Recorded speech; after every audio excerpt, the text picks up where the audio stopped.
Welcome to December 3rd's meeting of the concerned residents of Wakefield. If anybody would like to, stand up and salute the flag, pledge allegiance, and how about that?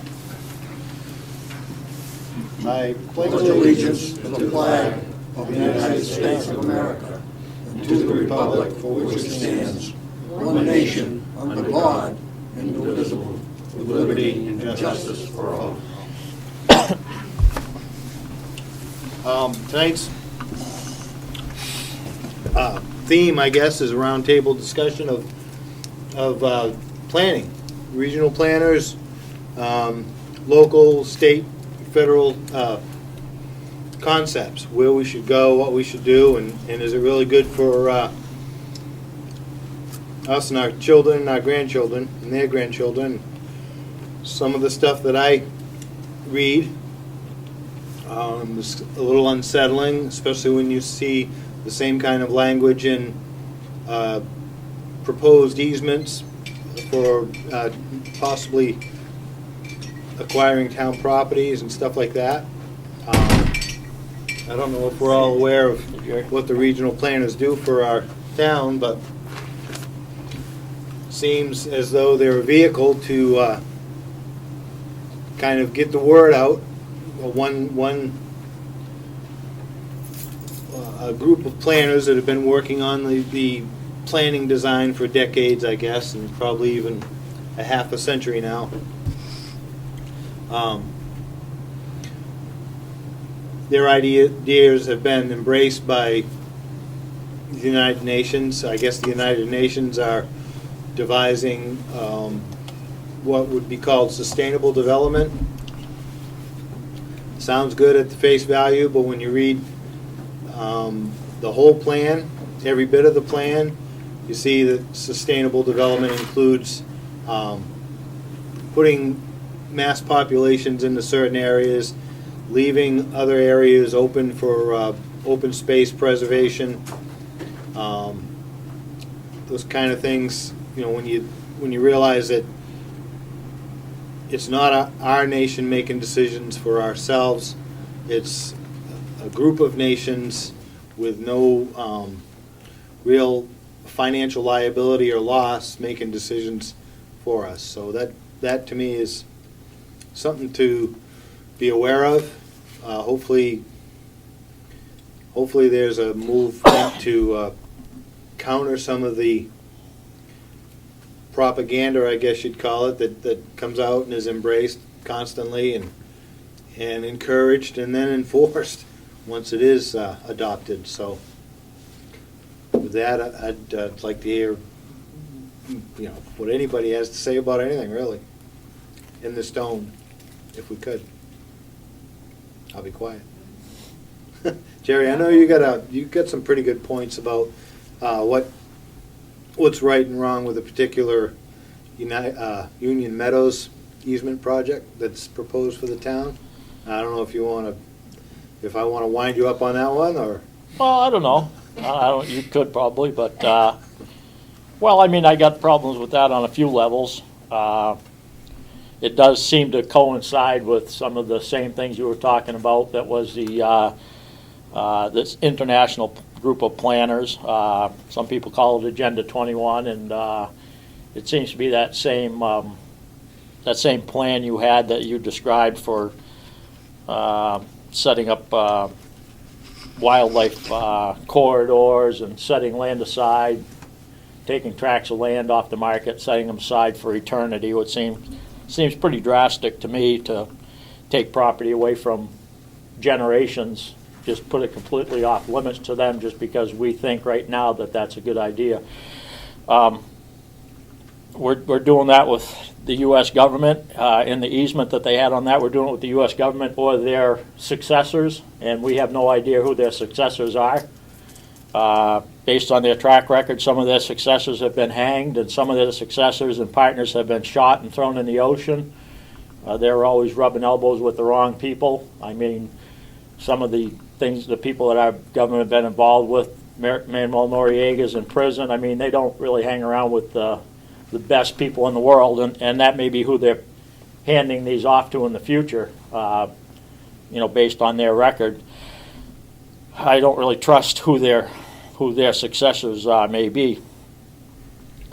There's a lot of information out there about what's going on. It's going on all across the nation. I printed out about 37 pages of the manual that they've been using to go by, just to get an idea of how they operate, how they get that set up, some of the steps they use, how they use local groups, communities. They said it starts on an international level, national, state, city, local, right down to 2 or 3 people. They call them stakeholders. It could be 2 or 3 people in a coffee shop that would be stakeholders, and that's the group of people that they want to involve in getting that going. Like I say, there's a lot of information out there about it. They're selling the towns a bill of goods on what's going on. They're selling these towns a bill of goods of what's going on. Well, And they're ruining it for our kids and our grandkids and the future generations to come. We're not gonna be around, but I don't like what's going on, and that's why I'm here. well, that's what they're doing, and when they do it for eternity, I mean, what they're doing is, I think, in my opinion, we got this country, and it was a certain amount of property and land that we could work with to exercise our rights and our life, liberty, and pursuit of happiness. And I mean, if we put hundreds of thousands of acres of that off limits to the future generations, what we're doing is we're infringing on their rights to life, liberty, and their pursuit of happiness. And it doesn't seem fair that we can do that to future generations. They're taking property rights away from us. That's what they're doing. They're trying to take property rights. They don't want sustainable development. Right. They don't want that. They want unsustainable development. Well, they want people. They got a map out where they delineate where they want people to live. They got it all broken down in different areas. And the red areas are like where humans can't go, and the yellow areas are heavily restricted to human activities. And there are certain pockets where you can pretty much live the way we do now, free to do what you want to do. And they got it all kind of mapped out the way they want it to I have a fall little bit together. of an outline of what Agenda 21 is, if somebody wants to hear it. I don't know if you guys get into this last week or not. We Better didn't, get it over with before the next 4 years is up, because you're not gonna be doing anything. Agenda 21. You might be lucky if you're in back of bars, for that matter. Yeah, it's not a good Don't get thing. me started. It's not a good thing for the future, for us either. Not a good thing for the future right now, what's in that White House. It's I didn't know a monkey could run the country. It's a plan of action taken globally, reaffirmed by the World Summit of Sustainable Development. This sustainable development ignores and violates our unalienable rights. Agenda 21 is a 21st century plan for New World Order. It's the same thing as a New World Order through global government. There was a 40 charter document to control the world, and this will be the end of national sovereignty and the end of private property rights. It controls us, our local governments, and it's the greatest threat to our freedoms. We even have these smart meters that they put, that's part of it too, they're putting on homes. Smart meters are cancer causing. It's a spy device that's put in your house. They measure the electrical current, how much usage you use every 15 minutes. Not the old meters got the turn things. The smart meters are digital. If you have one in your house, call them, and if you don't want it, you can have it taken off. Right. Because New Hampshire doesn't allow it. You don't have to have that on your house. It's cancer causing inside your house. It's got enough frequencies in your house as large as a cell tower. Okay, a whole cell tower. I think they Close to can. your house. I think they can regulate your power with that too. Yeah, they can. It's a spy device. The police are using it for criminal activity and everything. It's an invasion to our rights, that meter. Right. And as a matter of fact, they have one on my building. I'm calling them tomorrow to take it off. Right. Well, it's being sold as being non-binding, but as I was reading through the pamphlet that I printed out there for a non-binding treaty and agreement, they kept using the word mandate and mandated, which kind of surprised me. But Well, Governor Lynch vetoed it. He signed a document in this June to eliminate that smart meter. oh, he did. You can opt out of it. Well, I hope people do. because it is, and I know that when you talk to people about it and stuff, they kind of make funny and they say that, well, the United Nations, you're afraid of the United Nations and what they're doing, and you might see people in white vans with blue helmets riding around town and stuff. But I thought it was ironic today because just today doing a little research on the internet, I found that there's a United Nations conference going on today in Dubai, and they're working on a conference about international internet regulation. Yeah. And then the United States Senate is, Well, they're trying to shut down the internet because there's too much information going out there. They don't, people are being awakened right now, right, and they're trying to stop it. the What they're trying to do, they want to put meters on your wells, Oh, yeah. on our wells. That's the next thing. That's part of the Granite State Futures. And they're having a meeting on that Wednesday in Concord. It just seems, I believe a lot of folks that are in the planning community think they're doing the right thing, believe they're doing the right thing, and act with what they believe is the best interest of their kids and grandkids. But when you start taking away the sovereignty of the citizenship, that's the troubling thing to me, is it's propaganda. You start to read it, you start to believe it because you can see the good points and you're not showing the bad points. Nobody really points out the idea that there's 170 something other nations making decisions and voting on what happens, because we're part of the treaties and the United Nations and all that stuff. We're part of the plan. It's enacted by executive orders and stuff like that, and the people just aren't fully informed. There's no, other than things like this that might happen and are happening around the country now, there's no real dialogue on the issue. It's been handed to us. Some people call it boilerplate information. That was used the other night at the selectmen's meeting. And boilerplate comes from somewhere. I couldn't believe it. Again, when I started reading the language of the easement, and you look at the United Nations Agenda 21 and the way they want to set up wildlife corridors and stuff like that, and it's verbatim, and that's what's the scary part, is it's handed to us. Some people say it's a no-brainer. Why wouldn't you want, I agree, 121 acres for $150,000 for that piece of property down there is a great deal. You cannot imagine, buying a parcel of property like that. It's important to protect water and stuff like that, but that's part of the story. So if you're not fully informed and know the next part of the story, then it's kind of a no-brainer. You don't have to use your brain when you don't think to read, I guess. well, we have zoning and planning boards, and I mean, we have means to protect the water. I mean, you don't have to take the land off the market and take it completely off the board for eternity, just to protect water. I mean, there's certainly more reasonable ways to protect water, and I mean, it would be like if you looked at it as a monopoly game, and when everybody got done with the property, they kept it. By the time someone else came along to play, there'd be nothing left to use. There's going to be no property left, But to hit on one other point that you mentioned was part of the conclusion of the Agenda 21 plan online in their closing argument part of it says, interestingly enough, it will also be necessary to create local management and information systems to monitor and record your performance. So it's all non-binding and it's all friendly and fuzzy, but they want to monitor your performance and see what you're doing. But the other interesting thing was that in 2011, Executive Order 13575 was signed by the President to establish a White House Rural Council. And the membership will include the chair of the following departments in this White House Rural Council.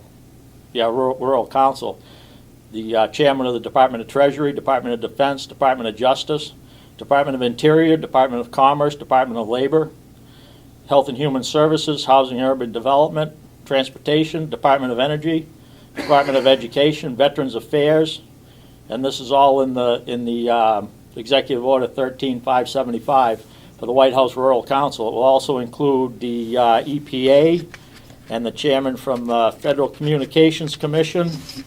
And it will also include the Office of Management and Budget, Science and Technology, National Drug Control Policy, Council of Economic Advisors, Domestic Policy Council, the National Economic Council, Small Business Administration. It will include someone from the Council on Environmental Quality. So, I mean, this is just to monitor the rural areas. This is the President's Council for rural areas. This is what they're going to turn loose on you if you own a farm. I mean, so if we don't have people watching farmers and farmland and people doing forestry now, you know, this is through executive order. This is like the 89th executive order this guy signed, and out of I don't know how many this was, like I think 85 or 89, and this was back in June 2011. So I mean, this is just a small sample of what they're going to turn loose on people in rural areas. So, would you believe that this is an extension of George Bush Sr.'s or George Herbert Walker Bush Sr.'s concept of, I don't know if he called it a one New World Order, New World exactly. Order? New World Precisely. It took And place then, in, Clinton was involved in it too. well, it right? started in Rio de Janeiro with Yeah, that's where he with George signed it. Bush in 1992. And it's been going on long before that, been building up right along. Well, they pushed it up because the 21st century was getting here, and they wanted to have it ready to kick off for the 21st century. So, Right. And I don't know if you heard about the ICLEI, You clear? the organization. The International Well, Council on Local Environmental Initiatives. Yeah, well, they're the ones that hired, that are getting into these towns, and not just this time, everywhere. They're going everywhere. I have a list of towns in New Hampshire that are signed up on this. I have a list of towns in Maine that are signed up on this, and in Massachusetts. There's 4 towns in New Hampshire, well, what I could find, that are already signed up on this. Wakefield seems like it isn't one of them. But it's not, it's Wolfboro. Wolfboro, Keene, New Epping, Hampshire. Keene, and Portsmouth. Yeah, and Maine's got 4. I have it here somewhere. Oh, Maine has more than 4, Oh, do they now? and Massachusetts has, I think, the most. I forgot that date, but Massachusetts got a ton of them, but Wolfboro's hooked up on it. But they're giving them money, you know, that's the thing. And I think the town officials, they're listening to this stuff, and they're not really listening to what the implications are down the road. They're not doing their homework. You know, they're doing it in good faith for the town, getting the money. Oh, this is money, oh, wow, you know, free Through money. grants and stuff. Grants and stuff, but they're not looking beyond, they're not educating themselves beyond this money, which could happen, you know? but I don't think they want. I'm sorry. I don't think they want to know though. It's just, I mean, you try to tell them. I don't know if they want to know. You know, I mean, you Well, try to explain it to them, All I can and say is, people, us people, all of us in the United States better wake up and stop watching Dancing with the Stars in a football game, because what it is, that's a distraction to all of us, and they love this. The globalists, the high elite who have confiscated the White House and the government, the bankers. This world is run by the bankers. And the presidents, I don't care if it's Republican, Democrat, they're just puppets on a string. They've been confiscated, they're telling these guys what to do. Congress is controlled. It doesn't matter who you vote for. Matter of fact, I might not even vote next year, because it's a bunch of malarkey, you know? It's all rigged. I've been voting for years, and it's a disgrace in this country now, what's going on. And if people don't start waking up, they love this, because people are asleep at the wheel, and they're doing this from under our noses. Everybody's busy working, they're watching TV, they're out shopping, people don't have time, and it's a distraction, and they love this. The globalists, which is the big high elite that are running this country, love this. They want to take us over. They want us to be like North Korea, they want us to be like China, and they want us to be like all these other countries that have no rights, a Soviet dictatorship. Power and glory is pretty powerful stuff. You know, it's a aphrodisiac, I guess, the power and the glory of being in a position like a president. You know, I mean, you're power drunk, Oh, yeah. and kind of it will take a huge amount of. I mean, it's gonna take a while to implement this, but you know what, if people fight back, they can win. But they can't just Well, shut their mouth. I was told by some members of the Conservation Commission member that, commission that I was fearing all of this. And it's not necessarily fear, you know, they say, well, we've got guns, and the Chinese will never come in and take over because we've got guns. And it doesn't take guns to create takeover. What happens is when you create these written legal documents and sign on them, they've got the tools in place for implementing their will. They can tax us and take us over. Well, China already owns us, basically. If they called in the mortgage, you know, we're doing one of those non-performing loan kind of things that if they really wanted to call it in, if they didn't fear the citizens. That's right. The UN had their gun bill to take away our guns. It was on the agenda down in Washington this summer. And it got beat by and one it failed side. by one vote. So they're already doing it. I want to go back a little bit. Does everyone know what Agenda 21 is? Has everybody heard of it before? Yeah. We've heard it now. Technically, there is no, and you'll hear this, technically, Agenda 21 does not exist in the United States, and it doesn't exist in any country in the world, because they will always say it's a non-binding agreement. It becomes binding when a country adopts it and puts it into implementation by using an executive order. They've done this all around the world. So when you try to combat or talk about it to a planner or somebody who's trying to implement the sustainable development principles, they're going to simply tell you, well, that's a non-binding agreement. All we're doing is implementing federal mandates. That's exactly how they're doing it, because our system is legally separate from the rest of the world, so they don't have to say it's sustainable development. Now, if people don't believe it's an actual document, I have the actual document here. It's a United Nations document. There's no, it's not connected to any organization. That's the document. What I found out recently, or about 2 years ago, is I found the federal government gives a report every 10 years to the United Nations. It's called the USA Country Profile. This is a chapter by chapter, verse by verse from the UN document. This is sent as a report showing what departments in the federal system are implementing the agenda. So nobody can argue and tell me that they're not doing it. Because if you look under, now we're talking about land use planning. That's chapter 10. Chapter 10 in Agenda 21 is the integrated approach and management of land resources. If you look in this book, you'll notice that ICLED shows up, which is the International Council on Local Environmental Initiatives, which helped write chapter, I believe it's chapter either 10 or 28. There's several chapters that it worked on. If you look in this book, I'll leave it here, or I can even email you the PDF for the whole thing. You can go and see how they're using conservation land purchases to set aside large tracts to do wildlife networks. But there's also something that you probably don't know, is that a lot of this stuff is being done by unelected boards. Conservation commissions are unelected. Regional planning commissions are unelected. They're appointed positions. And they're making decisions about our private property and regulations. And they're using Chapter 10 and Chapter 9 and Chapter 4 and a lot of the other ones in this, not in that, but in the federal document, by leveraging federal money. This can't be done for no money. So what they do is, in order to get your federal highway dollars, you go to the federal government and say, well, we need to fix this road. They say, okay, we'll give you the money, but you have to put into the project sustainability principles. Bike racks, bike routes, Bike paths. everything. There's a lot of stuff that's being worked on right now to implement, which sounds like a good thing, but scenic byways is another one. Now, people don't know. They think it's just the road is protected so it looks nice when you drive down it. But there's a huge swath of land on either side of that road that's taken that you can't develop, you can't put a sign up, you can't do anything. And it's basically quasi-owned property.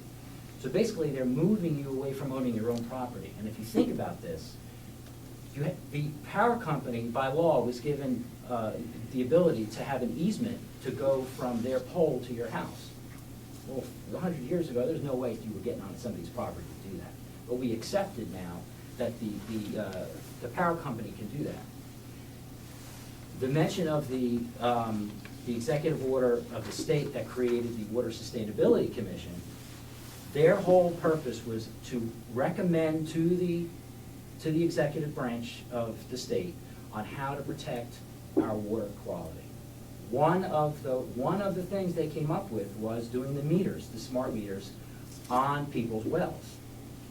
It doesn't mean it's going to happen, but that's one of the recommendations to protect the water quality, along with a whole bunch of other stuff.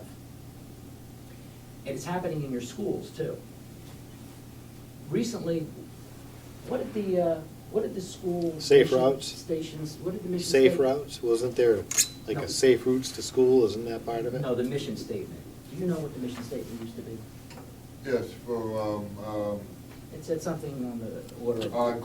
To compete globally, To compete globally? to, It was Yeah. just, it was the way it was put. yeah.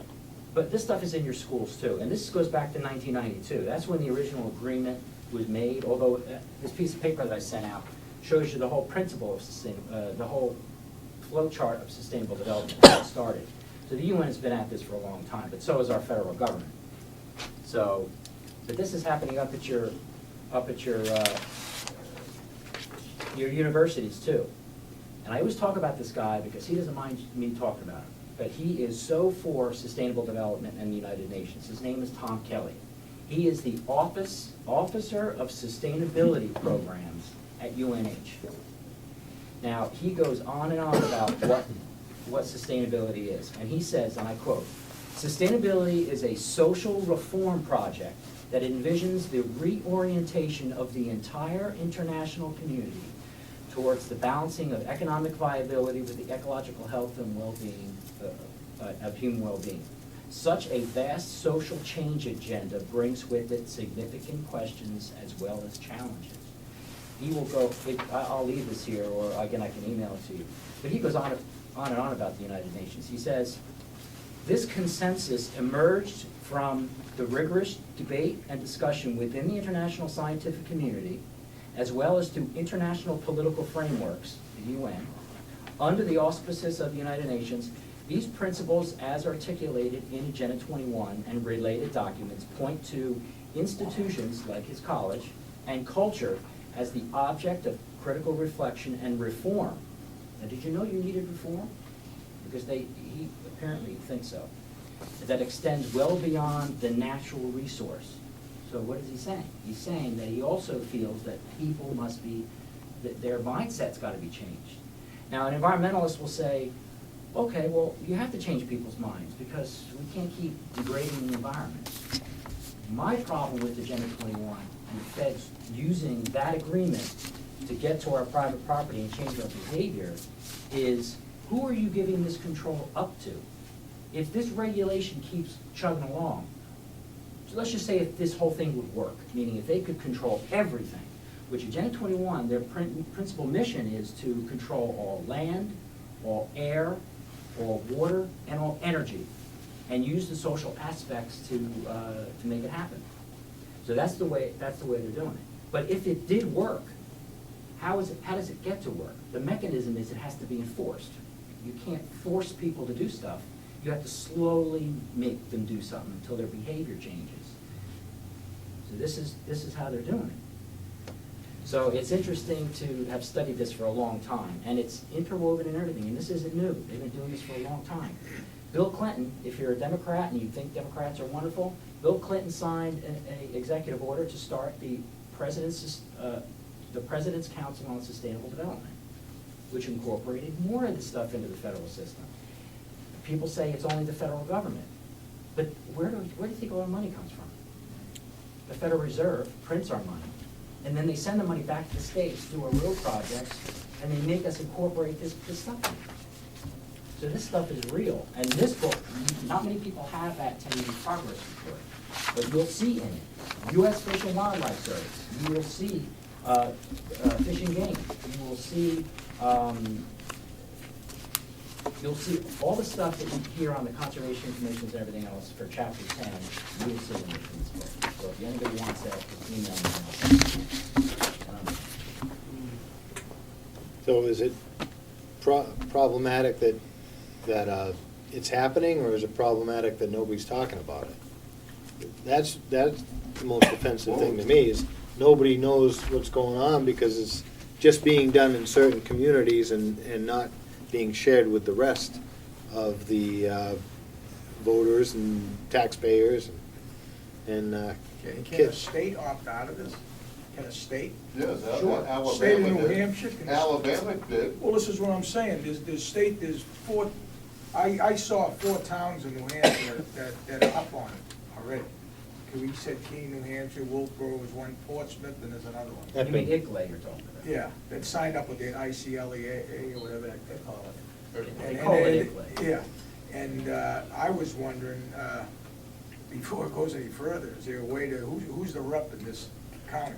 Well, the state legislature was working on it in 2011, and Well, you know the guy They- that we voted in here at Carroll, Dino and State rep. Joe Black. You gotta get a hold of him and say, hey, we voted for you, what are you doing up there to prevent? Well, those guys are retired now, so- Bill Nelson and. Yeah. Bill Nelson, Tom Lavender. Yeah. What are you Tom doing, Lavender.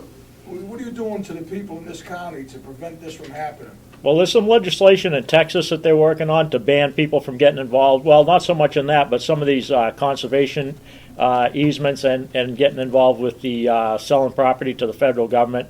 And that was what the New Hampshire legislature was working on when the Republicans were in charge over there. But we had a turn of events back in this last election, and now it's all Democrats over there. So it's kind of doubtful at this point that that's going to move forward. But there was some work going on. I think it was in Florida and Texas, and there was a couple other states that they were working on legislation to ban these land deals from happening, because it doesn't do the state any good to be giving this land away either, because the state depends on property taxes to survive, just like we do as a town. I mean, you look at Wakefield. 44%. Last time I checked, 44% of our property in Wakefield was in current use already. So I mean, you already got half of the land being preserved through the current use process.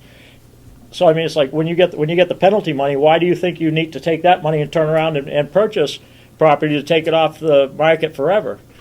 But that brings me to another interesting point from the meeting the other night we had, when Kenny Paul, who I voted for selectman a couple of times, sat there and said that the money that they're putting into this conservation purchase isn't tax money. And his theory behind it is it's tax penalty money, because it's coming from property that's being taken out of current use, and the penalty money goes toward this fund. Well, if the property hadn't been in current use to begin with, it would be paying taxes, and the tax money would go in as tax money to the general fund. Just because it's put into current use and it's left there, and then when someone pays the penalty to come out, doesn't mean that's not taxpayer money anymore. Right. And that annoyed me, because that's that smoke and mirrors crap they do to us in Washington D.C. that we don't really like and we don't buy. And I was disappointed that he pulled it on a local level, because I mean, we know what property tax money is, whether it's deferred because a piece of property's been in current use for a couple of years or not, it's still taxpayer money. So, but these guys buy into it, and I mean, they're just, even if you tell them that you think they're making a mistake and you think it's a bad thing, and I mean, they're just so sold on it that for whatever reason, whether it's to get your name on a piece of property, they think they're creating Yellowstone or another Mount Rushmore or something, and they're going to have their name stamped on it for eternity, and that's their legacy. I don't know what it is, but Well, the White It's, Mountains were provided as an example of what the U.S. Department of Interior can do for the taxpayers and the people of New Hampshire. And I think just recently, didn't they decide that they could start selling off or selling commercial space inside these certain parts of the White Mountains? So wasn't there talk in the last year that parts of that White Mountain National Forest can now be sold or Probably leased, isn't it? maybe leased? Yeah, I mean, in Yellowstone Park, they do that, like, the guy who runs the 8 different gas stations, it's like a 10-year lease, and then at the end of 10 years, you discover, whoops, it's a different brand of gas in Yellowstone all of a sudden, because somebody else ends up getting the lease. You figure that money must turn into something that's used by the people in some way, shape, or form, because it's lease money. It's not, they don't give it the space away for free. They actually get Right. Yeah, that's resources for it. That's a good deal. I've been a part of that, and they actually lease, when they lease the land off, it's just like the ski areas up there. They get a portion of the profits of that too. So it's a good deal for the state.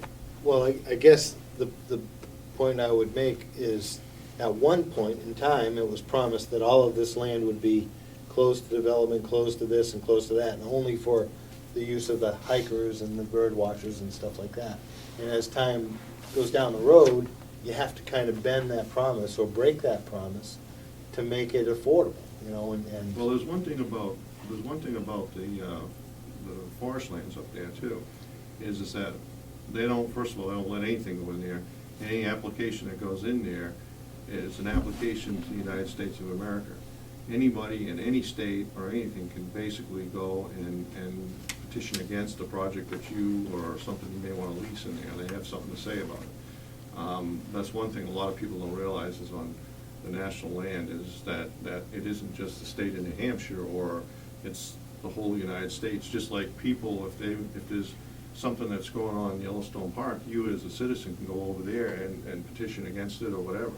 So, but getting back to what you were just saying there, I was just saying actually, if you can get them to allow you to do something up there, which is really hard. But if business can get it, it's a revenue to the feds in the state, so it's a good deal actually.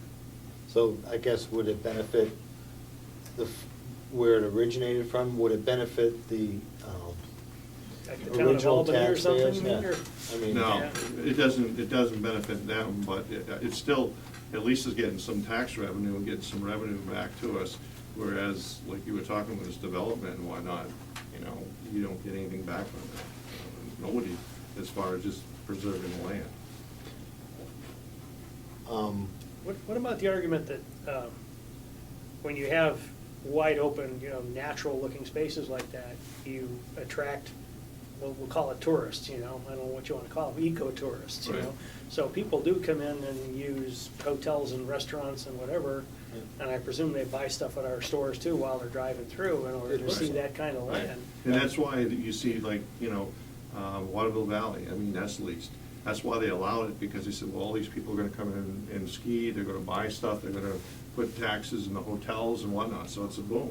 So that's, you know, so yes, looking at that aspect, yes, it is a revenue source to everybody. But by taking a piece of land out here and put it in conservation, and taking the tax dollars away from the town, and it's saving the land, but what is it really doing to? well, Bring- part of the argument has been who controls it, you know, because Right. it's Fish and Game money. Does Fish and Game of the United States Wildlife Department own it, or does it New Hampshire Fish and Game, or, you know, who are their successor entities? Because that's not an answerable question. It raises concern for some folks. If the successor entity could only be the town of Wakefield, I'd be pretty comfortable with that.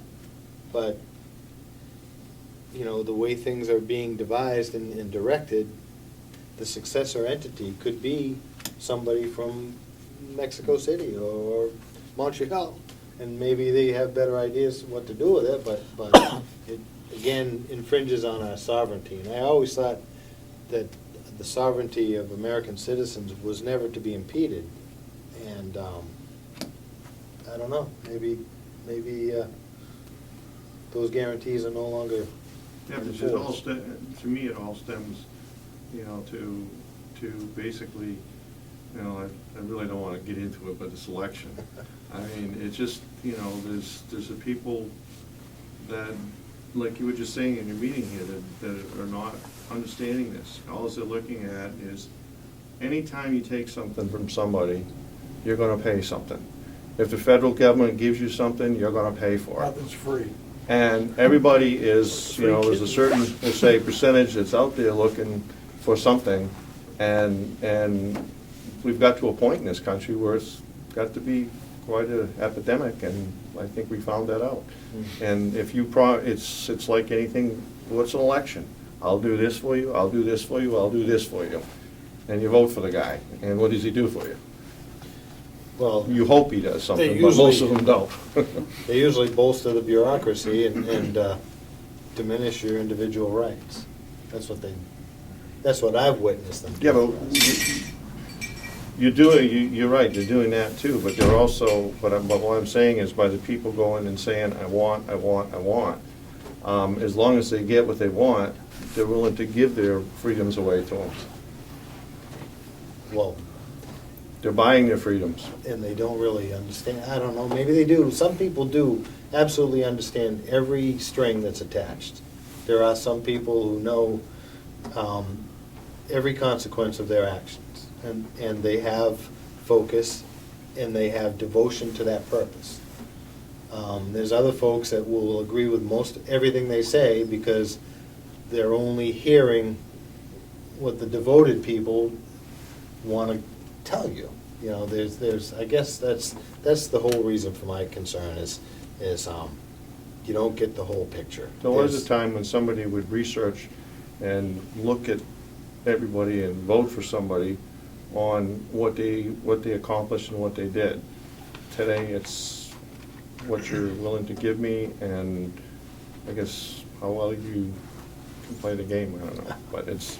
But it's very obvious that, you know, you're looking at it and you're seeing, you know, this last election is a good example of it. I mean, it's, I feel that it's just one of the things that, you know, your rights are being taken away from you, and the people really don't care. I mean, I'm not saying everybody, it's very obvious that there's a lot of people that, it was a 50-50, I think, but this, the 50% that really feel that what is being put on this agenda here should happen. And when it becomes more of them, then guess Well, I what? think they're uneducated, they don't know. That's not on Part of that TV. 50, see, you don't hear a lot of this news in mainstream media. They don't Oh, talk true, about Agenda true. 21. You find this out through other organizations, you get on the computer, that's why they want to shut down the computer. They want, you know, they Or don't censor want it, you, yeah. they don't tell you any, have you ever heard of Agenda 21 on mainstream media, on NBC, ABC? I never have. I never heard anybody say anything about it. All they want to talk about is stupid stuff. If you want a computer, you can find out all kind of things. Punch in Agenda 21 and 9 million things come up on it. It's mind-boggling. I'd like to ask you a question. You mentioned something about they're gonna put something on your house or your well. Well, I don't know about the well. He said something about the well, but as far as the smart meter, there's a You're smart. giving them the right to do that, well, Executive, John Lynch, your governor, not my governor. signed an executive order. For the well? Yes, that they have a Water Sustainability Commission. Yeah. And they're meeting on Wednesday in Concord. On my well, they can do that, my private well. That's what Well, they wanna come and try it. Anytime they're ready. I am. Yeah, but first we gotta be accurate. The executive order that Lynch signed was to form a commission of people to look at what things can be implemented to protect water quality. You have to be accurate. The executive order does not say, give him carte blanche, how do you say that word? Carte blanche. Yeah, to just go on your property and do anything. That's not how it works. So this group of people are just going to give him ideas of how we can protect water quality. One of them that they talk about is to put a meter on your well. That's What one of about them. this house thing you were talking No, about? this is a smart meter. For your electric I have meter. this is the electric The meter power in the company. house. Well, you wanna try that too with me? Well, Governor Lynch signed a thing that you can opt out of that. You can refuse to have I just opted out of it. a meter, a smart meter put in your house. So that's. They wanna stop paying my It's taxes, cancer they can causing do and all whatever kind they of other want. stuff. It's no good, don't let them do Other it. than that, So stay that's off the going through property. Public Service of New Hampshire, or Public- is that? Yeah. Public No, service actually, in New it's going- Hampshire, you can sign a paper saying you don't want Co-op it. is actually implementing it first, I think. New Hampshire Co-op? Yeah. We've seen that you have to, They're doing it. Remember I they said, have to get your signature. land, air, They- water, energy. I'll put one Smart on, meter, Put a sign on the house, tell them. that's energy. Energy. The water meters are water. Water. Conservation land is Chapter 10, integrated planning approach for land resources. And air would be the regional greenhouse gas initiative. You've heard of this? Oh, yeah. Okay, that's a carbon tax, but it's done regionally. Our government, our federal government said we are not signing an international agreement to go tax Americans because they're pumping carbon dioxide It in. comes under the cap and trade, right? Cap and trade, we refused to NTA, ratify it. yeah. So what did they do? All the NGOs, which stands for Non-governmental. non-government organizations, lobbied to start these regional greenhouse gas initiatives around the country. So you have one in New England, you have one in the South, in Central, you have them all over the place. And so they're doing a smaller version of this cap and trade. We tried to defeat RGGI last session, but they had too many resources to came to bear, and it wasn't able to go through. But They haven't pushed it through yet, the cap and trade. They're working on it. Well, that's gonna be serious if they do. That comes under your carbon tax, how much electricity you use, and then they tax that. So They're coming is your house there, even. is there a measure of our candidates for political office? Is there a guide or a litmus test? do we have anything we can expect from future candidates that might have a reversal of our current direction, or, a high road compared to the low road, or, I mean, what does the future offer, I guess, is what I'm saying. This right here is the Republican National Committee, basically their plank.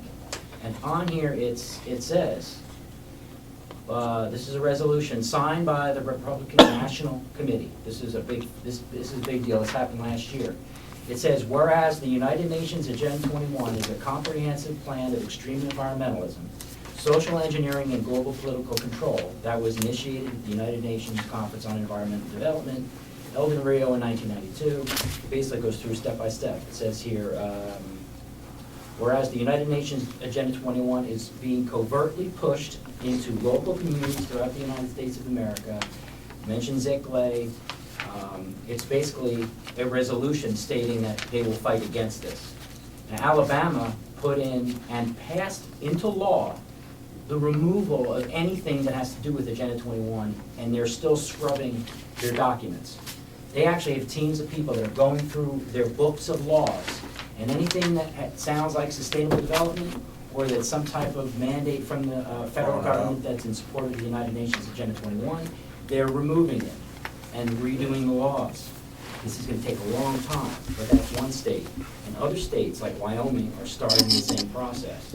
So, and this is really bipartisan. I really believe that if you're Democrat, Republican, it doesn't make a difference. Libertarians. Doesn't matter. Still, if anybody's a politician here, which I'm not either, if there any, no insult intended, but a politician will not support this stuff if they know if supporting it is gonna defeat them. So if enough people say, we don't want this, they will refuse to implement it. The only reason why in towns, and I see this all over, in some towns it goes right through, is because a lot of the environmentalists, they're pretty powerful. They have a huge voting bloc. So they'll go in and they'll vote this guy in because they know he'll pass all this stuff. He doesn't know really what it is, but he'll pass it because he knows he's getting reelected. That happens a lot.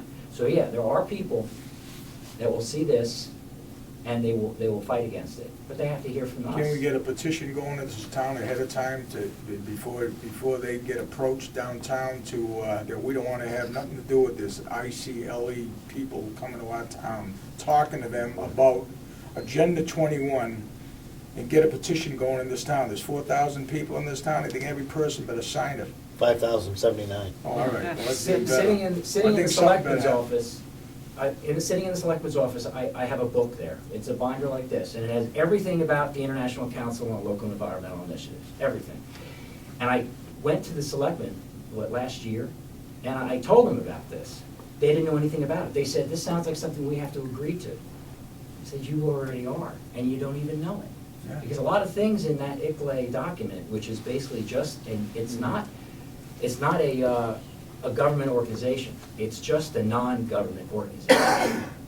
It's private. You can't technically stop what it's doing, but you don't have to let it in your town and give you these livable. You've heard of livable, walkable communities. You've heard that term? Livable, walkable communities. Well, if you were in ICLA town, that's what you would do. Because they give you these toolkits to make your town livable, walkable for better quality of life. Kind of like the cherry on the top, isn't it? And who's pushing this? Who's pushing this? And I don't care if I get in trouble saying this either. The regional planning commissions are pushing this, and I'll tell you how they're pushing it. In 1994, the federal government gave a huge block grant to an organization. It was a small professional planning organization called the American Planning Association. Have you heard of them? Every single regional planning commission in the United States and the 9 regional planning commissions that are in New Hampshire, every one of them are manned by American Planning Association planners. Some people say, well, that's no big deal, because they're just planners and they're all working together. The American Planning Association signed onto the Vancouver Declaration, which is a declaration stating that they will abide by the guidelines of the Millennium Development Goals of the United Nations, by the International Planners Network, or also called the Global Planners Network. I'm not making this stuff up. It sounds like it would be a good movie. So there's an international body connected to the UN and other NGOs, non-government organizations, that uses the American Planning Association and their members with federal highway dollars to implement all of this stuff throughout. Now, a planning organization like the American Planning Association, they're pretty smart. I mean, I'm on the commission. They're smart people. If you need help, you know, with your Sidewalks. it's not your sidewalk, what's the your sewers, your Storm drains, storm yeah. drains, everything. They'll map that stuff out for you. They're a good resource. They really can do a lot of good stuff. A storm drain management Water stuff. management. Right, and they can have water quality and everything else. But if you look deeper into what they're doing, they're implementing the sustainability principles. They're going to say, what's wrong with sustainable development? The issue again, for it to work, you have to control all land, air, water, and energy. Or like Agenda 21 says, you have to control every aspect that human beings have an effect on the environment. Who are you giving this up to? The framework is going to control all that? Look, you should see this, if you read through the stuff, I'll send you all a PDF of it, because it's better to read it on your computer. Because it's a searchable PDF. If you know what that is, you can actually word search the entire document for stuff. But if you read through this, this is an international regulatory document, and this 10-year report is the federal government's regulatory document that uses all those federal departments you talked about, including, did you mention HUD, Housing and Urban Development? Yep. I don't want to go and give you too much information, but there's something called the Granite State Future Agreement. Have you heard of that one? The Granite State Future Agreement is basically sustainable development. In Jersey, I was fighting it there too. It's called Sustainable New Jersey. Here it's the Granite State Future. And again, it's that Obama executive order. Yep. It doesn't dictate anything. What it does, he only has the power to use his administrative power to make his departments do something. That's all he's power Different is. hands, no one knows what the other hand is doing, that's the problem right there. Well, he That's does why we know. don't know. Because HUD, the EPA, and the DOT are 3 of the departments that have given planning grants to states and towns to implement this stuff. So that's the way they're doing it. If you read it says leveraging federal money. Right, that's So what they That's the way do. they're doing it. And that's what they do with the grants, is they approach people and they say, we got this grant money for you, but you need to apply for this, like, the time is just about up. You have to get your application in immediately, and everybody that goes to get the grant just makes it under the wire. You're at the top of the list. It's like the used car salesman that has the car, and he's like, well, you better get it now because I got someone else that wants it. So part of the leverage for the money is they tell you that, you know, this is a great deal, but we need to have your application immediately, because it's like, if you don't have it in by Monday at 8 o'clock, you won't get it. But if you don't happen to make it by Monday at 8, I'm pretty sure they'll give you an extension, because they want you to have it so bad. Because they're trying to get you to want to do what they want you to do so bad that they would accommodate you, but they need to get you to do it, so they they push your buttons to, to get you to do it. It's pretty, I consider it kind of insidious myself, the way the whole thing operates. But Kind of like baby stepping to the gallows. well, it's like, the thing about it is, it's like if you get a horse that's in a barn that's on fire, you put a burlap bag over its head so it doesn't get spooked on the way out of the barn. But what this does is they take local people, because if the federal government came in to get this land and stuff, we wouldn't even consider it. We'd just have nothing to do with it. But what they do with the local groups is they get them to put the burlap sack over your head so they can walk you into the fire without getting nervous. They give you that sense of, oh, this is a good thing. This is our neighbors. This is our Conservation Commission, our selectmen. This is all these good people have done all this research, and this is a great thing. And they walk you right into it. And by the time you realize that you've been had, of course, it's too late. The document's been signed. And I was kind of surprised at the hearing we had last week that almost every point that came up on the contract, the easement was, someone had a concern about. It was like, oh, that isn't what that means. That means this. All right, well, we had lawyers write this. If scratching the soil meant gravel pit, a lawyer could have put gravel pit. If disturbing the soil meant a quarry, a lawyer is clever enough to write quarry. They don't put in disturbing the soil when they mean start a rock crushing operation. They're smart enough to know the difference. Or the plan on how to take care of it. Well, yeah, there's a plan in there that says the town would have to formulate the plan on how to take care of the property, but sign that and everything, that's fine, because we got an email from some guy that says that the town doesn't have to do that. I mean, so it just didn't make any sense at all. Anytime a question came up about what the requirements were and what was in the written document, it was like, oh, don't worry about that. That doesn't mean what you think it means, and just don't pay any attention to that, and just sign it and let us get on with this. So I was just kind of concerned at the lack of interest that the people who were going to sign that document had, and they were taking legal advice from a guy who's on a conservation commission in Wells, Maine, which surprised me too. So Well, and then towards the end of his spiel, he says, somebody's going to buy this. If you don't hurry up and buy it, somebody else is going to buy it and is going to post it, and nobody will ever have access to it ever again. And if you think about it, I don't believe the private property owners today want to sell it to just anybody. They definitely want to sell it, put it into conservation, and they have their right to do that. A developer probably wouldn't buy that whole parcel and think that they could put 120 houses on it, because number one, we have 3-acre zoning. Number two, 90% of the 45-acre parcel down there is under the water table. It's in the floodplain. So you pretty much only have 3, 4, 5 acres on that particular parcel to build on.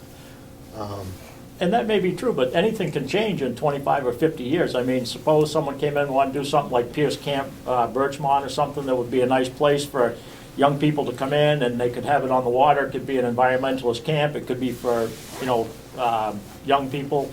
There's a nice place over in Alton. It's Brook Woods. There's something similar to that. It could be environmentally friendly. It could be for children. It could draw people into the area. But, if you take it and you sell it off and you sign it away forever, then you're all done. You don't get a second chance to do anything else with it. At least if we kept it within control of some private person of the town and could leave it open to 25 or 50 years from now, someone using it for something more practical than just signing it away. It just seems to make more sense to leave your options open and have the option to use it at another time. Now, there's a reason, hold up that American that shows the continent. Okay, you see this?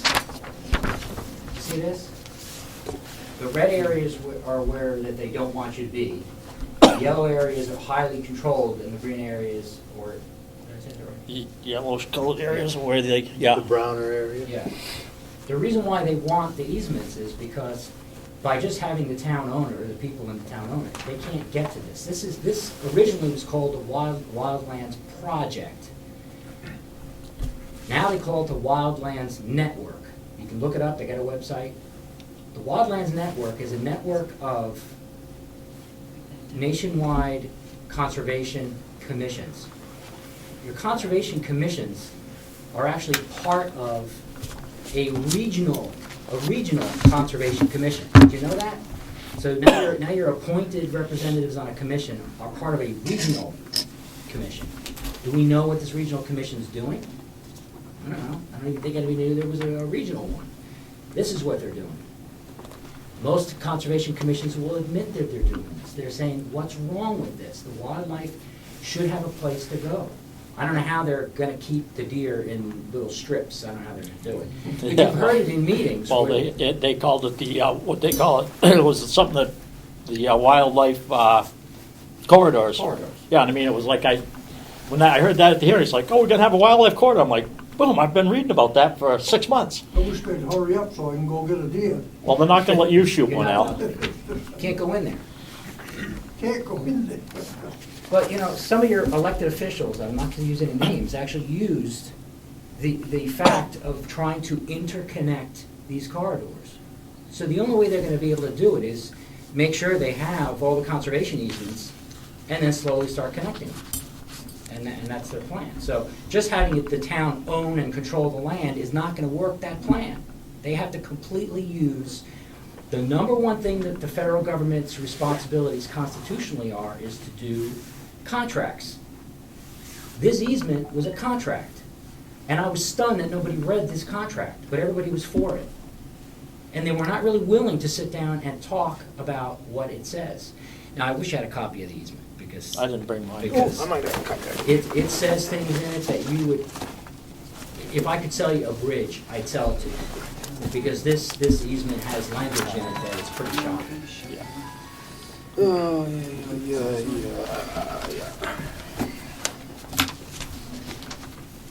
Is this the red line one, or is this the? I think that's the, hopefully it's on the right place.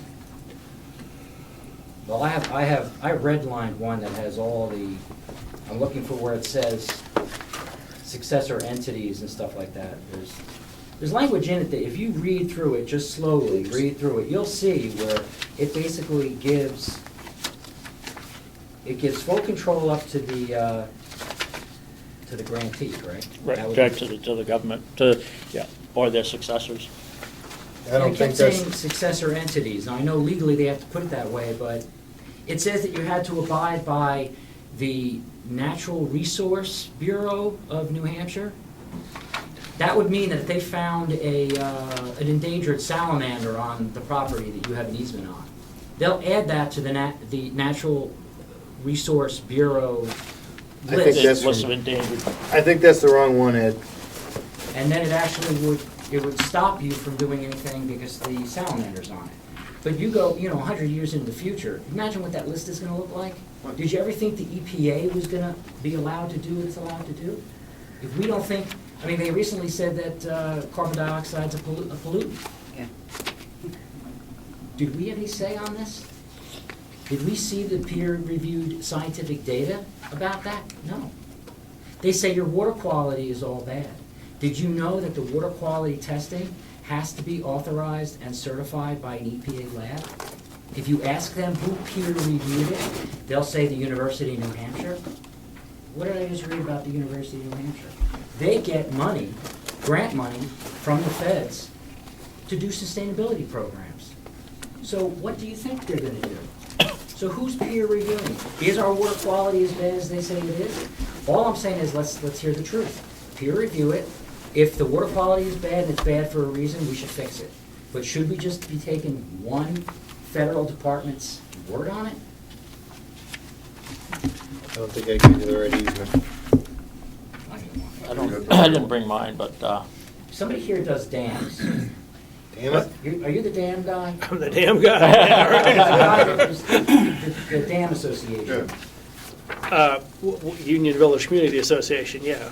Okay, well, if you look up why they seem to be so dead set against dams, did you notice that? Well, it's quite obvious. They believe that the dam should be gone, period. because they think that they magically think that somehow we're going to have fish making it all the way up from the Sound, all the way up through to here, to Sanbornville, so, Control of water. right. Always ask yourself, what four things are they trying to control? And if you'll eventually get it, because you'll see you'll see it. You'll see that every time they try to regulate something, it's those four things. And then they use the social aspects to control it, which is education and consumption, changing consumption patterns, which is chapter 4. It's crazy. If you read through this stuff, you'll start to see that your behavior has been changed, and the products that you buy, you've decided to buy because they changed your consumption patterns. But they don't want you to know this. So I think that part of the problem is it's coming at every angle. Like I was did some research today and found out that the Senate was discussing ratifying a treaty on. We have our own Americans with Disabilities Act. I guess there's an International Disabilities Act that the United States Senate has. They were discussing today. They're going to vote on whether or not to ratify that in the Senate tomorrow, and that's another international treaty that they want to join us up with, so that our disabled Americans will be treated well, like they're all around the rest of the world. They want us to be in the same boat on the Disabilities Act. So I think that was signed on to. If I'm not mistaken, that was like 190 countries that were signed on to that Disabilities Act or Disabilities Treaty that they may enter us into tomorrow in the Senate. But I think something Ralph was saying, that when we get involved in these world organizations, our power and our sovereignty gets diluted. Somebody was explaining this to me, and they said if you took a glass of milk and it was half full and you poured water into it, then of course you would dilute it and everything. And that wasn't exactly what's happening. But I mean, if I take the United States and then anywhere from 170 countries to 190 countries, which is what they seem to compare us to when we get into these treaties, the conferences and treaties, they all seem to be signed onto by like 172 or 190 some odd countries throughout the world. And I mean, it's kind of shocking if you take the United States of America with our Constitution and our sovereignty and all our rights and everything, and you take us and put us in with 192 other countries. It sure changes the dynamic of things when you think of us, instead of being one country and one nation under God, you think of us as being one of 192 or one of 170 some odd countries.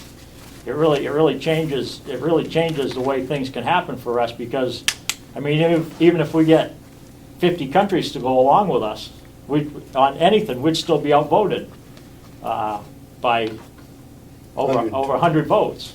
I mean, so our Constitution would be gone. I don't think 170 countries are going to abide by our Constitution, whether it's our freedom of speech or gun rights or property rights or anything else. I mean, it is funny though that more countries around the world are embracing our Constitution, and we're the only one that's really kind of rejecting our Constitution and kind of trying to trash it and change it to the citizens' detriment.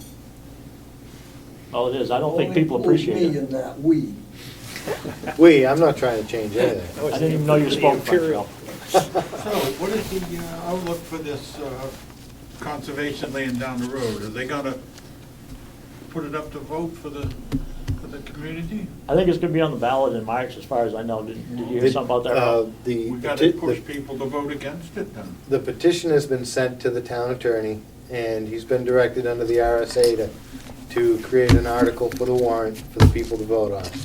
And now how it's worded, I guess, is going to be up to the town attorney. Oh, God. That shouldn't be. Well, it has to go by DRA anyway. But why should he get the right? What's that? Why is it only up to one person, the town attorney, to write the article? Because he didn't like the one I wrote for him. Well, it's up to the selectmen to do that, and Well, yeah, they review it and put it forward. they create the warrant and all that, so that's their job, and we don't want them doing it. So Well, we do have an opportunity, because we're an SB1 town, we've got the deliberative session. The warrant that they propose will go before the deliberative session, and it can be amended. You can amend it, but I don't think you can Then change the maybe original they can't zero it out intent. again, but- No, they definitely can't do that anymore. But. I don't think you can change the original intent of the petitioners either. No, I don't believe you can, but it's how it's worded. Right. It can make a big difference. Right.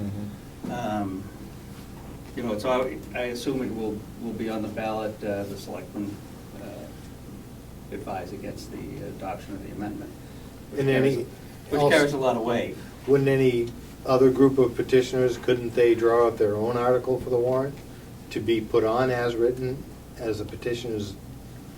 Yeah, we wish? haven't gone behind the warrant. Well, they'll want it to pass, right? I mean, they'll want that to pass because they want Well, that to be again, purchased. I don't sometimes it's a know. double negative. Who knows how it'll be written? Yeah, I don't really know. You know what I mean? I know what you mean. Means But- we don't understand a word of it. You that's think you're all. voting yes, and Yeah. you're really but voting no. You take 360-degree angles on it. Maybe the bigger picture on top of that would be to look at this, at what we do with this money that comes back from current use penalty money. I know in 2000 it was voted to have 25,000 of that a year go toward this conservation fund for buying land. Then in 2006 it was increased to 100% of it. Maybe it's time to revisit that, and maybe probably too late this year to get anything in, but get a petition to get that turned back to just so that that money goes into the general fund instead of going into these land purchases. Well, I don't mind the land purchases if the people of the town agree to it and want it without the federal government strings, I mean, I think the town of Wakefield has a little more wisdom, as few people as we have here, as little experience as we all gain in our lifetime.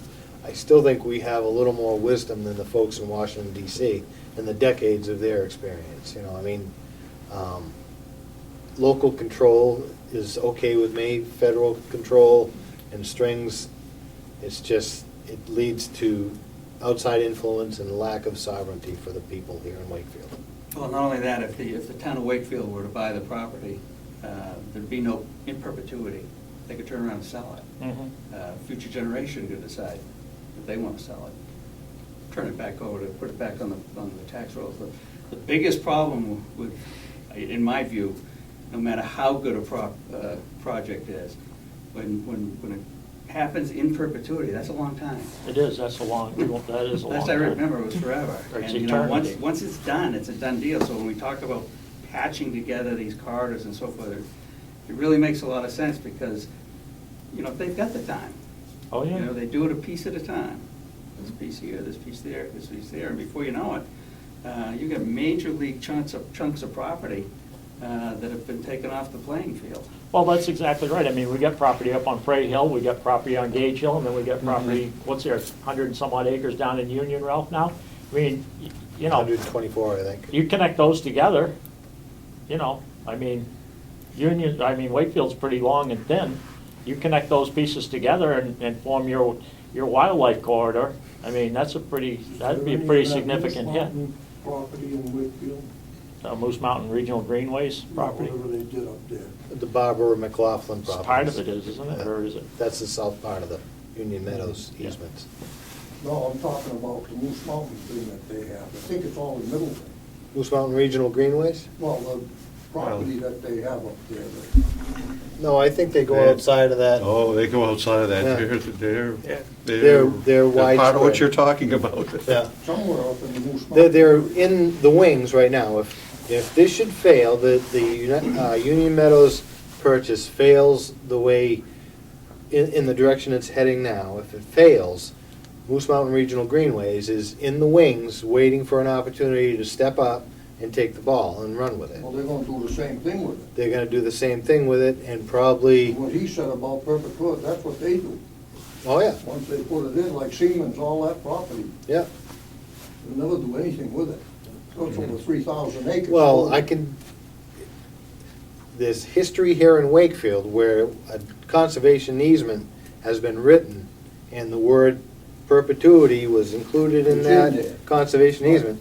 Well, it's now a house lot, and that's the history in Wakefield, and that was what I was talking about at the selectmen's meeting. It's not abnormal in this quaint little town of Wakefield to make a promise and to break a promise. And it's normally our local government that does it, and with perfection. If I remember, Ralph, when I was involved with that, I believe that they had ways to buy a piece of property, and then they were able to sell a portion of it to pay for the purchase of that land, if I remember straight. If it's the same one that I'm thinking of, the town, it was tax acquired property. The tax owner, the taxpayer, or the non-taxpayer came forward and had a plan to donate or let some property go to the town under conservation and stuff like that, got some properties back, and then they sold other parcels. So, from the way I understood, Right. That's what I'm saying, they were able to take some of the land and sell it and to regain that, and that's how they're able to go out and buy other land. Mm. And I know when I was involved with that I used to hear things of, they have a list of all towns' properties and ones that they're after. Yeah. And it's a highly secret kind of document that they don't want out. They claim that it's for, because people would try to rob it from them, but I often wondered if it would, when I hear this, what's going on here, I kind of wonder if it isn't part of this plan. They have this, building this regional, court, because they definitely had a plan. They got every town, every piece of property they want in that town, and it's like a classified document. What I'd like to know is the town of Wakefield, I believe, purchased a certain piece of property with an easement. It's all posted. And the one who did you probably know who I'm talking about, some of you. And he put in some kind of a stipulation in there that the only one that can hunt on that property is him. Well, that's, And what I'm getting at, part of my money paid for that land, and I can't go on there and hunt. it's a huge amount of money. of Well, he had, taxpayers. I realize what it was, but what I'm saying is, there's an example, it's okay for him to do that? Well, if you were at the public Technically, hearing, does he still own it? if you were at the public meeting, the public hearings during that time, you'll probably remember it was. Probably a good thing I wasn't. I think you were, Al. I think you were, because you were talking about, why don't we hunters have the right to go That's out there and right. hunt? We were promised the right to go out there, snowshoe, hike, bird watch,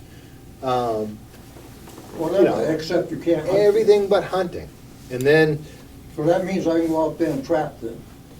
well, you No, can't, because, the because posted sign says. the giggle about, the salesperson at the time laughed when it was brought to the Conservation Commission's attention that these were promises made and promises broken, and it was a ha-ha.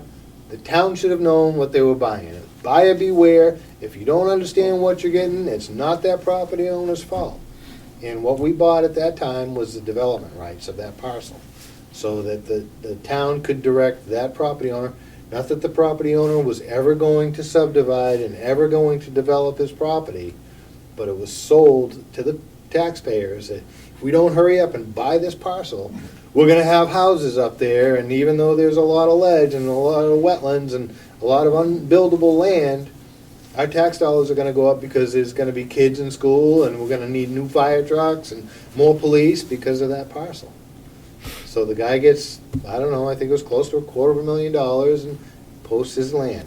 It's no longer open to anybody because it was just the development rights that, and we bought it. We listened and we believed in our leaders, and we have now the, yeah, we got the broken promise now. I'm back to the particular Conservation Commission purchase right now. Is the fact that we're dealing with the possible federal monies and so forth with all those strings attached, just the fact that as a town, we can't come up with all the money ourselves? Well, sitting at the meetings and stuff, we knew that the taxpayers probably would reject raising and appropriating funds. We have $88,000 in our Fund 3, which could go to the purchase of properties. So we'd have to raise another $75,000 to pull it off. But we decided as a commission that it would be better to get these grants, you know, and I was part of that. That was before I flopped from Flip. Oh, I voted no, so don't put me in as part of it. The whole commission voted that way, because I voted no. Steve was the only wise one. But thinking it was my duty to understand what the easements were saying, and learning about Agenda 21 and comparing documents, I thought it was another one of those buyer beware programs where the town really didn't know what, the Conservation Commission didn't really know what we were getting into. And there was people on the Conservation Commission that would tell you, you know, you're foolish, you don't have to worry about that kind of stuff, because it's never gonna happen. Take care of But it. my point to the members Federal is, government's gonna take care of it, but. it's the here's thing- document, it's the tool they need to, Right. whether, you know, you don't have to shoot at each other. Gets brought up into the court, the judge reads the document, drops the gavel, you know, who wins, who loses. The winners aren't gonna be the taxpayers of Wakefield. So, that was my problem, and that's why I am now on the flop side. Well, I guess what I'm thinking is, do people think that it would be a nice thing to save this property from, I'll call it development, all right? For the possibility of maybe doing a Pierce Camp Birchmont somewhere 40 years from now or something like that. And if we thought that, then we probably have to make a case for raising the other $70,000 out of our own hides, you know what I mean, in order to have complete control over it. If some people would give up complete control for a federal grant. Some people believe that grants are gifts, and there's no strings attached. You know, it's just excess money that, I mean, grants, Franklin's, whatever denomination they come in, it's money given to us. Right. And the truth of the matter is, one way or another, whether it's at the gas pump or through your phone bill or many other ways of taxation, Ammunition, don't forget the ammunition tax. It's all being paid So- back. But that's just from hunters, I guess, ammunition. It's not, Yeah. just from people that go hunting, their ammunition. But they've also stated not only the money situation, whether they want to raise the money or not, but these same people who are making these decisions have clearly stated they do not trust anyone in this town to protect that property. And that's another reason why we need the federal government, because only the federal government can protect that property, apparently from ourselves. So that's the other problem with it. Well, I think, you know, it don't matter what I think, but I just, Well, that's what they stated. I know there's options, and when you say this is the only option, that's when you're either lying to the people or you're being lied to. It's not the only option. Put it I'm on. talking about the grants from the fishing game. Right, put it, if people in this town wanna put that away as conservation, then put it on the warrant. You wanna raise and appropriate 130 or 75,000. Because we 135 would don't do it. have 88 anymore, we've already spent some of that already on that property, but whatever amount it is, you wanna put it in conservation, figure out exactly how much we need, put it on the warrant, and let the people decide to do it, and keep the federal government out of it. 135,000 is the total of the grant money Right. that would be received by Right. the town through L-CHIP and fishing game. So if we wanted to put on an article on the warrant to raise and appropriate an amount of money, $135,000 would be a reasonable amount to ask for. The last time, in 2006, it was $500,000. The people voted it in. We were told that the people would never do that again, but there's a big difference between 135,000 and 500,000. Right. And when you're talking about, you know, an increase in your tax bill of probably, I don't know, 15 cents a thousand at the most, maybe. I don't know how much it would increase it by, but it would be, But yet they wanna spend, what, $4.2 million on renovating town hall, renovating the public safety building, building a new Parks and Rec building? $135,000, that's short money compared to the 4.2 million that they're planning on spending in the near future. It's only if you read the capital improvement plan. That's right, only if you read it. You could vote it in and not even read it. I don't know. What do you think, Ed? Is that good or bad? Is it the Fish and Game money or the LCHIP money that's got the most strings attached? Fish and game, because that goes in through the federal government. So I understood the LCHIP was something like $50,000? Yes, it is. Yes. Yeah. So if, and it's a kind of a matching arrangement, so that if the town raises the money on its own, that's matching. No, we don't have to raise, the town right now doesn't have to raise any of its portion. You know, the Oh. portion we're gonna be paying in is about.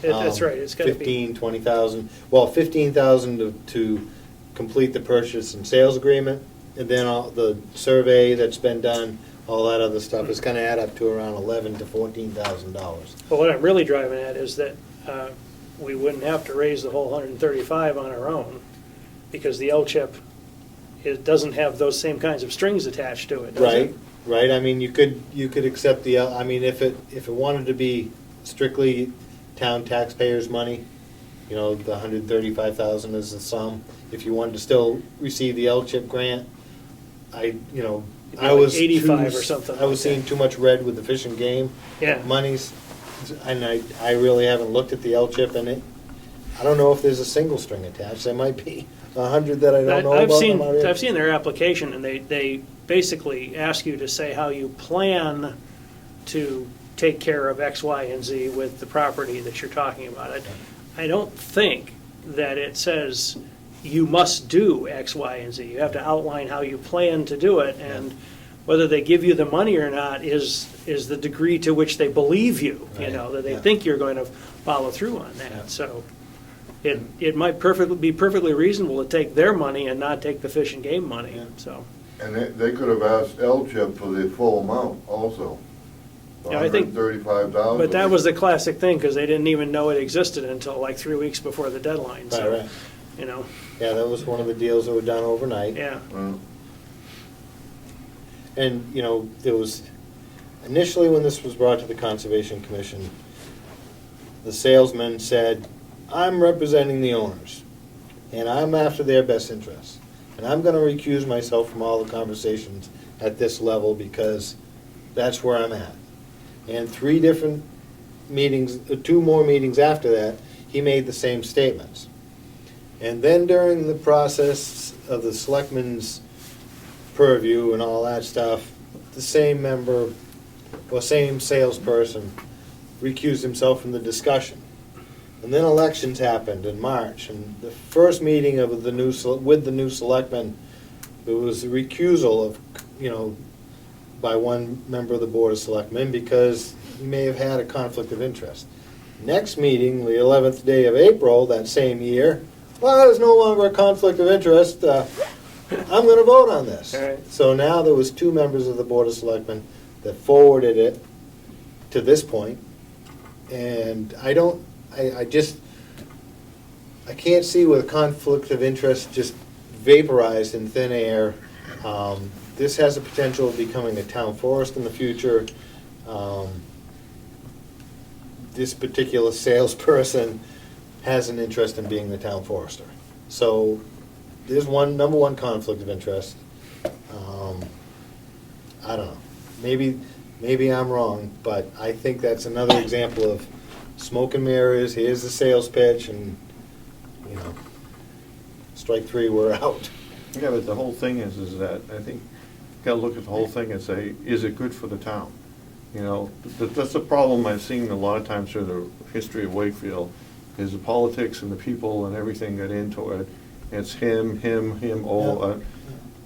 It's You really need to definitely put good that for the town. aside It's and just say, definitely is good for the town. is it good for the town? That's what you gotta look at. If we had a conservation /recreation easement on that property, I think it would be a good thing for the town.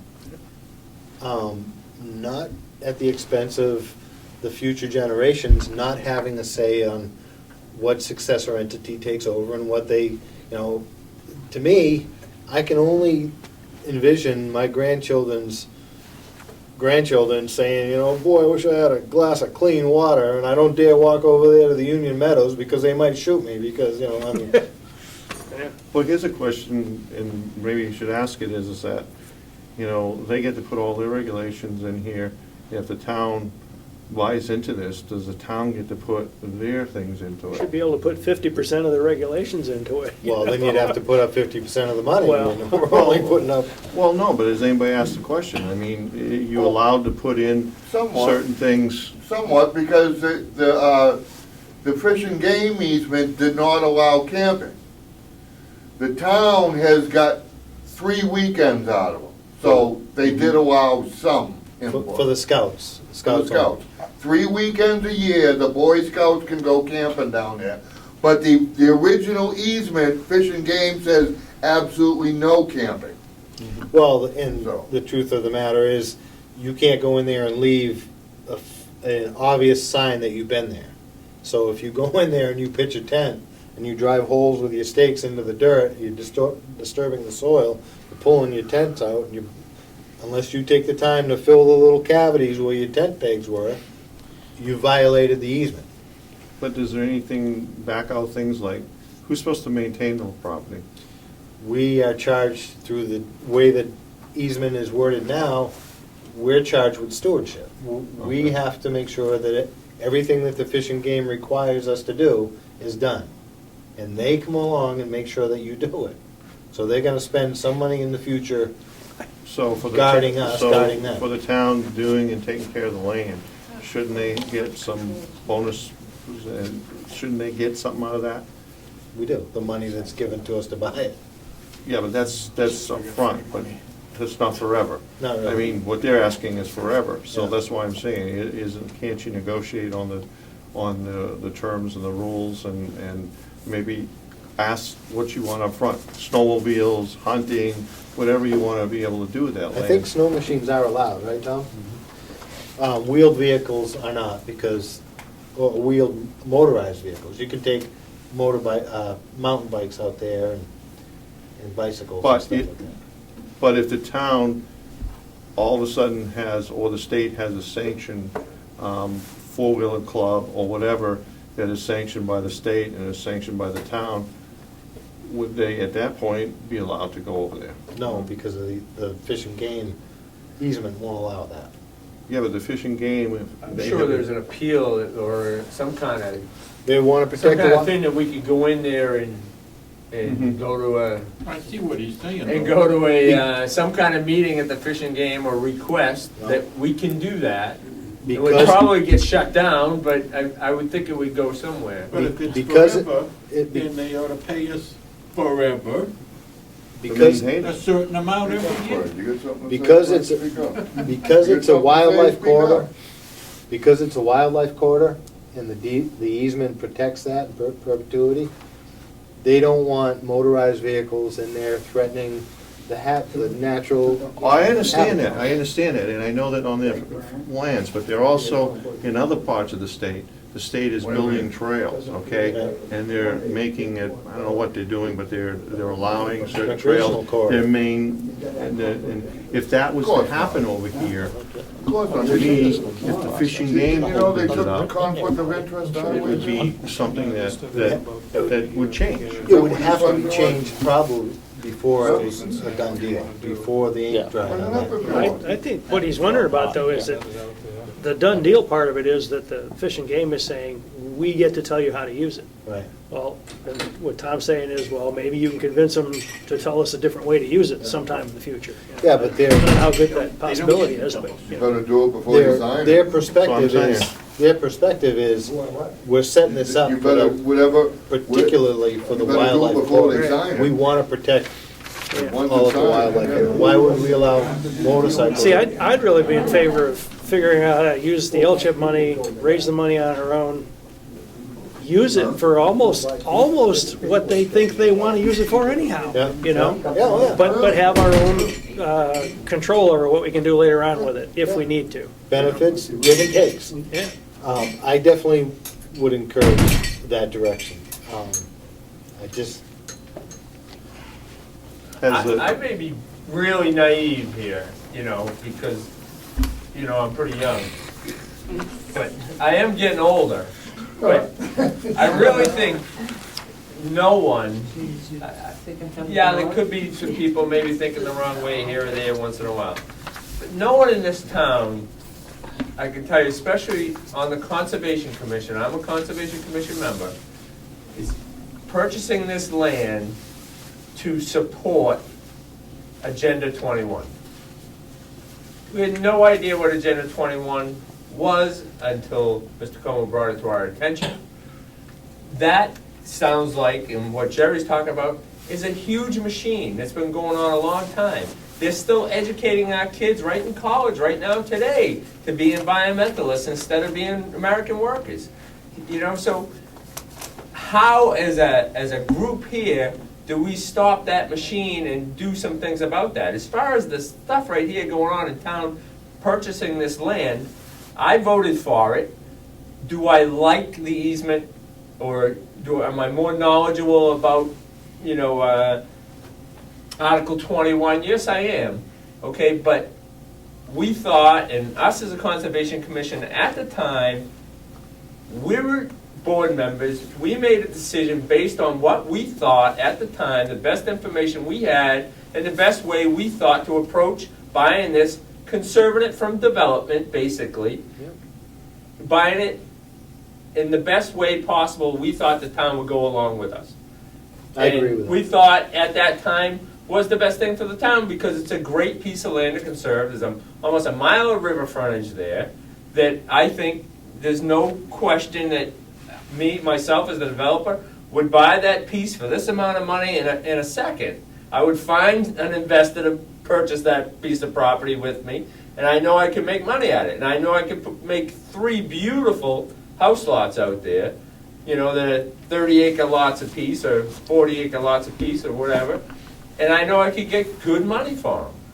But me being in the conservation side of it, being on the commission, this land, these people, we're not going to sell it to a developer. They want to conserve it. And we as a group were thinking just about the town. We weren't thinking about that huge picture that I know more about out there now, which I don't know how we could stop, but this is a small portion, very small portion, and trust me, in my mind, it takes small steps. That big machine didn't grow overnight. And we're not going to stop it overnight by stopping the sale of one piece of property here in Wakefield. There's a lot of land here in Wakefield, but we're not going to stop it by not allowing this sale to happen.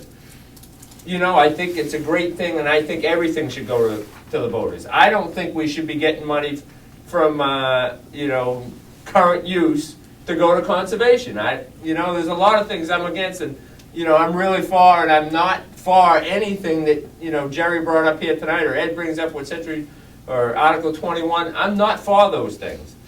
I'm really for, common sense, and I'd like to come up with some kind of idea where we can stop some of the, I think, over the top, and I thought, conservation, looking at our zoning and things like that we're reaching a balance here, somewhere close. There's got to be a balance coming soon. And it just keeps going further and further all the time. And we keep paying more and more money. And we pay more and more money for our government. I mean, I'm paying double the fees on every single septic design, every permit, anything to do with the state, because they raised money to pay for all these programs that you guys are talking about, the L-chip money. They took our tax dollars for the L-chip money so we could buy conservation land. I understand all that, and I don't think it's right, but how can we stop that bigger picture is my idea, instead of bickering about, because I can tell you there's no one on that Conservation Commission, when we made that decision to purchase that land, we thought we were doing the best thing that we could do right there for the town. We thought we had the town's best interest in what was going on. Ralph admits that he don't think he made the best judgment at all, flip-flop. I'm on the fence with that. I know Steve was opposite the whole way, all the time, didn't want to see it happen, no matter what. But I really don't think any one of us, you know, were trying to pull something over on us. Not like some of these bigger organizations are trying to do and take away our local control. But it can be turned around with the first step, by not signing the tool that affects the unchangeable change. Once we sign the easement and the documents all get officially registered with the Registry of Deeds and stuff like that, we've gone over the cliff. If we step back, wait for a warrant article to be voted on, I'm sure that the lady that's trying to sell this and put money in the scholarship fund and put land into conservation, I'm almost 95% sure that she'll wait another 3 months and sell it to the town of Wakefield. I don't think she needs that money so badly that it has to be done before the end of the year, that she can't understand that now some of us conservation members, being better educated, have reservations, would like to see the town vote on it, possibly put it into conservation that way. I do agree with you that the members there that were voting at the time didn't see the big picture. But I don't know about all of the conservation members involved. I think that's you. How many are on the commission? 5. Pam's, yeah, one. Pretty good. There's, well, see, Nate Fogg, Dave I Mankus, just finished. Peter Us guys and Peter Casper. Peter sits, instead of being the selectman's liaison, Peter insists on remaining a commission member. Well, he can go there as a selectman's liaison and be just as helpful and informed as any of the other commission members. The argument was, there's not enough people interested in being Conservation Commission members. Well, there are 2 other people at least sitting as alternates. I believe that both step up and become I was just involved. wondering who was on there. Sorry about that. I think we, you know, I think as far as Peter goes, I don't mention any names, but he recused himself because he was the people's forester on the property at the time. And the foresting was all done. And I think Peter felt as though that was all done. He was working for another outfit at the time, you know, when he did that, and it had no bearing on what the town was doing with the property now. Well, Was he not also gonna be a worked- forester in the future. He also worked for Land Tech, who is representing the owner in this sale. No, they're not. They were gonna. They did not represent the owner whatsoever. Land Tech did not represent the owner. And they We did, and talked they, to the owner directly.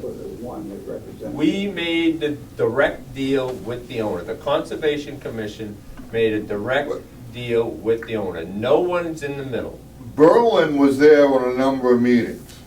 and he was sent directly by, when Mr. K asked Debbie and the chair of the commission to direct our request for a proposal, for request for a bid on the survey of the land, Peter made sure that that company got a copy of that.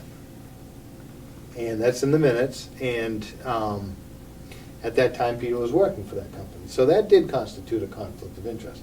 I don't think he's still working for that company now, but there's a couple other relevant or reverent things that Irrelevant. maybe irrelevant. Well, I don't other than- think any other of than it those still has to things do are with the money. reason though why we're buying this land through any kind of conservation easement. It's a Or great, it is, any government money, nothing, none of those things I don't have a are problem relevant to with. why we're buying the land with government easements. The only aspect of the purchase that I have a problem with is the federal strings attached to the fish and game money. If that wasn't there, I would be in full support of this. And I agree with you, and I don't, you know, it's the same thing, federal, I mean, you saw it in the election.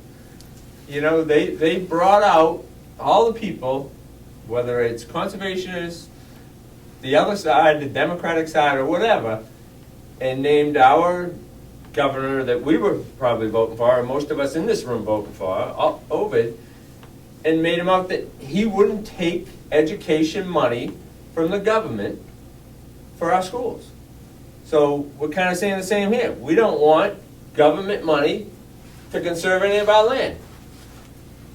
You know, it's kind of the same thing. But the planners do. But I agree, you know, that we shouldn't be in there blackmailing us basically to take the money, or it's gonna go somewhere else. There's a huge problem. It's a big problem, and it's a much bigger, I think, than us as a town purchasing this land with this kind of funding. Now, I love exactly what we're doing here tonight, and I love what we've done, and what Ed has done is educating us more, and hopefully more and more people can find out about, you know, their real agenda and through the UN and everything else. But I don't foresee, and I said it last time in our CRO meeting a couple of months ago, I really don't foresee anybody coming in here and taking our land from us and going to put a UN or anything to do with China over there on our piece of land. You know, They got their own problems. we're gonna get our land back, I guarantee it. We'll get our land back. Picking up on what Mr. Kenny said, is it good for the town to buy it? I think it is. Why don't we put another warrant? I mean, we've got one petition article. We can petition another article and see if the taxpayers want to spend the dough. Because if they do, I think they'll get wide, you know, then there'll be more widespread support. We'll have eliminated this problem. In the scheme of things, like you say, it's not a tremendous amount of money. And if it's, you know, if it's that special a piece of land, we can buy it, but it's not tied up in perpetuity. And you know, down the road, if the town wanted to do something else with it, they could. Got an idea. And I agree with that 100%. I just think that if we don't buy it, I think it's gonna go in perpetuity to somebody. Like maybe Moose Mountain Greenways. I think at least the town, But I if the think town everybody's still owns it. I think you're assuming that the voters will say no. No, They I don't want to think, raise $135,000. I can remember when we'd have town meetings, they'd raise $2 million like that. Oh, I Not agree. knowing what was in it. Here's something that would. I agree. I don't know if they'd sell it to us without a conservation easement on it. Well, we can still put that on there. But Like I say, the intent of the town is to conserve the property, Intent versus perpetuity is